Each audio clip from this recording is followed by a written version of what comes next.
Hier, plus de 6000 personnes ont défilé dans les rues de la capitale comtoise, une manifestation qui s'est terminée par l'interpellation de 6 à 8 personnes, dont le gilet jaune Frédéric Villaume. Tous ont passé la nuit en garde à vue et ont été relâchés un peu avant midi.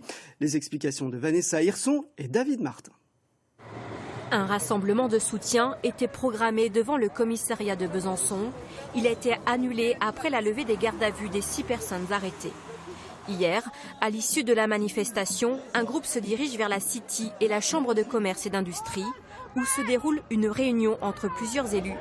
Comme le montrent ces images amateurs, l'ambiance entre policiers et manifestants est pacifique, mais 6 d'entre eux sont arrêtés, dont une mineure, et Frédéric Villaume, figure emblématique des Gilets jaunes.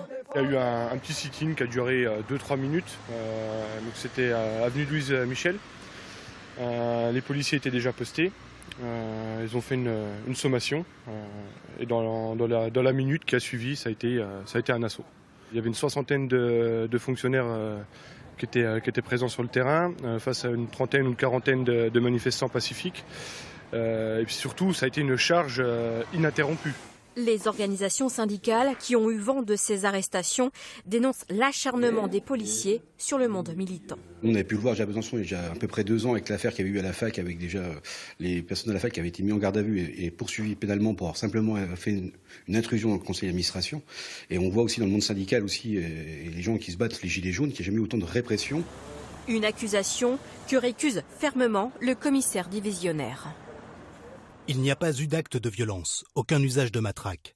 Nous avons juste arrêté des personnes qui ne sont plus dans un cadre légal de manifestation et qui commettent un délit en bloquant le tram, le bus et la circulation sur la voie publique.